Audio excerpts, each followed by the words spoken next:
Assalamualaikum warahmatullahi wabarakatuh. Izin memperkenalkan diri, nama saya Azahra Dewi dari Prodi PJJ Lim S1 Manajemen dengan NIM 25020102073. Di sini saya akan memaparkan hasil UAS mata kuliah Digital Inovatif Entrepreneurship. Dalam UAS ini, saya memilih opsi 1, yaitu terkait analisis konsep digital marketing strategi. Pertama-tama terkait pemasaran digital. Pemasaran digital adalah proses membangun dan memelihara hubungan dengan pelanggan melalui aktivitas online dengan target terukur dan interaktif untuk memudahkan pertukaran ide, produk, dan layanan dengan menggunakan teknologi digital. Peran strategi pemasaran digital. Yang pertama, ada memberikan arahan ke depan mengenai aktivitas pemasaran digital. Yang kedua, melibatkan analisis lingkungan eksternal organisasi. Yang ketiga, menentukan tujuan pemasaran digital. Lalu yang keempat, melibatkan pemilihan opsi strategis untuk mencapai tujuan pemasaran digital dan menciptakan keunggulan kompetitif diferensial yang berkelanjutan. Yang kelima, merumuskan strategi untuk mengatasi berbagai opsi strategi pemasaran. Yang keenam, membantu mengidentifikasi strategi mana yang tidak mampu dikejar dan taktik pemasaran mana yang tidak cocok untuk diterapkan. Lalu yang kedua terkait konsep strategi pemasaran digital. Strategi pemasaran digital adalah rencana yang menjelaskan bagaimana perusahaan menggunakan berbagai media dan teknologi digital untuk mencapai tujuan pemasarannya. Tujuan dari strategi pemasaran digital adalah 1. Membuat rencana pemasaran yang terarah. 2. Meningkatkan efektivitas dan efisiensi. 3. Mencapai tujuan bisnis spesifik. 4. Memudahkan evaluasi dan mengembangkan strategi. Fungsi dari strategi pemasaran digital yang pertama, mengoptimalkan penggunaan sumber daya. Yang kedua, meningkatkan efektivitas pemasaran. Yang ketiga, meningkatkan daya saing perusahaan. Yang keempat, memberi arah dan fokus pemasaran. Lalu, ada pentingnya perencanaan strategi digital untuk perusahaan. Yang pertama, yaitu membantu perusahaan untuk mencapai tujuan bisnis. Yang kedua, meningkatkan efisiensi dan efektivitas. Lalu yang ketiga, meningkatkan daya saing perusahaan. Lalu yang keempat, membantu perusahaan menyesuaikan dengan tren digital. Untuk yang ketiga adalah penjelasan secara sistemis 6 tahapan dalam model perencanaan SOSTA.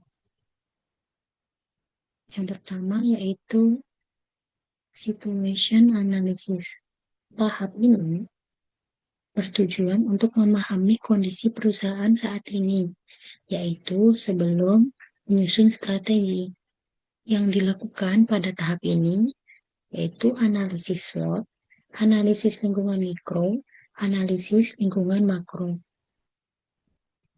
Analisis lingkungan mikro sendiri bisa dilihat dari pelanggan, pesaing, dan perantara.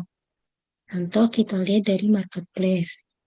Untuk lingkungan makro, kita bisa lihat dari faktor ekonomi, teknologi, sosial, hukum, dan politik yang mempengaruhi bisnis digital. Lalu, objektif. Tahap ini menerapkan tujuan yang ingin dicapai melalui pemasaran digital. Contoh dari tujuan ini yaitu yang pertama mungkin seperti meningkatkan penjualan online sebesar 15%. Lalu perusahaan ingin meningkatkan engagement media sosial. Lalu ada yang meningkatkan traffic website. Lalu di sostak yang ketiga yaitu strategi. Strategi ini menjelaskan pendekatan untuk mencapai tujuan yang dimiliki perusahaan, meliputi segmentasi pasar, targeting, positioning, pengembangan proporsi nilai dan bauran pemasaran, dan pengelolaan hubungan pelanggan. Lalu sostak yang keempat yaitu taktik. Taktik adalah implementasi teknis dari strategi. Contohnya, membuat konten video promosi. Lalu contoh lainnya, menggunakan Instagram Ads. Lalu juga bisa menggunakan chatbot untuk pelayanan. Lalu sostak yang kelima ada action. Tahap ini berkaitan dengan pelaksanaan dan manajemen proyek. Dalam tahap action, kita bisa melakukan penyusunan rencana kerja, pembagian tugas tim, menentukan timeline, dan pengelolaan perubahan organisasi. Untuk sostak yang kelima, maksud saya yang keenam, yaitu kontrol. Tahap ini fokus pada evaluasi dan pengukuran kinerja menggunakan web analitik, pengukuran KPI, dan evaluasi hasil untuk memperbaiki strategi. Lalu untuk soal yang berikutnya, yaitu memilih satu perusahaan sebagai studi kasus. Dalam UAS ini, saya memilih perusahaan Shopee. Shopee memiliki situasi yaitu Shopee merupakan salah satu marketplace terbesar di Asia Tenggara. Shopee berada di pasar e-commerce yang sangat kompetitif, karena di sana ada pesaing yang juga kuatnya seperti Tokopedia dan Lazada. Di Indonesia sendiri, karakter konsumen yang sensitif terhadap harga dan promosi membuat persaingan semakin ketat. Dalam kondisi tersebut, Shopee berhasil membangun perusahaannya dengan berbagai fitur menarik seperti Shopee Live, promo besar seperti di tanggal kembar 12-12. Namun, strategi promo yang terus-menerus nantinya akan membuat Shopee harus mengeluarkan biaya yang cukup besar untuk menarik dan mempertahankan pelanggannya. Lalu, untuk tahap objektifnya, Shopee memiliki beberapa tujuan. Yang pertama, menambah pengguna aktif yang menggunakan aplikasi Shopee. Yang kedua, meningkatkan jumlah transaksi.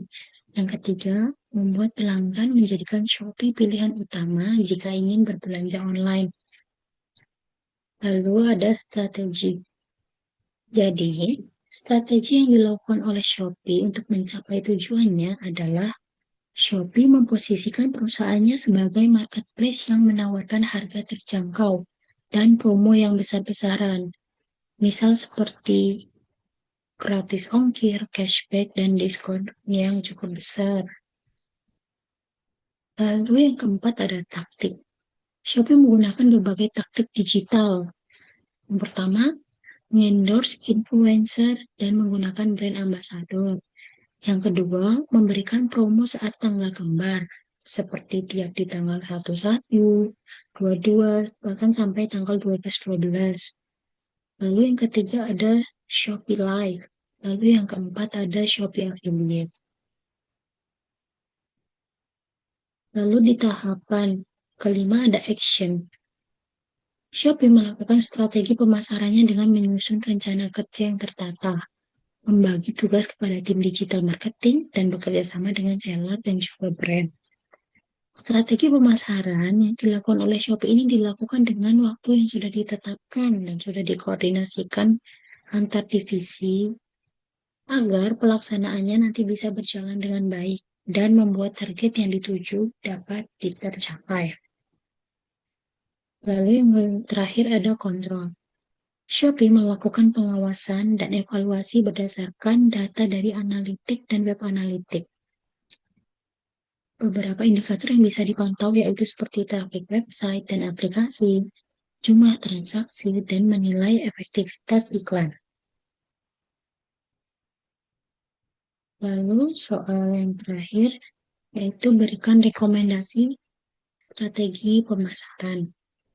Menurut saya dari Shopee ini yang pertama kita bisa memanfaatkan influencer. Shopee bisa bekerja sama dengan influencer atau konten kreator yang sedang naik daun untuk mempromosikan produk yang bisa dibeli Shopee. Tapi bisa disesuaikan lagi dengan produknya, misalnya promosi alat rumah tangga. Shopee harus bekerja sama dengan influencer ibu-ibu rumah tangga karena dia juga bisa melakukan kegiatan sehari-hari yang di situ ada alat rumah tangganya. Makanya cocok untuk diberikan kepada ibu rumah tangga. Lalu contoh yang kedua misalnya produk kecantikan. Berarti yang harus Shopee lakukan adalah memilih beauty influencer. Jangan sampai terbalik, jangan sampai misalkan produk kecantikan, tapi yang menginfluence adalah ibu rumah tangga. Ditakutkan nanti promosi itu tidak maksimal karena target pasarnya yang berbeda.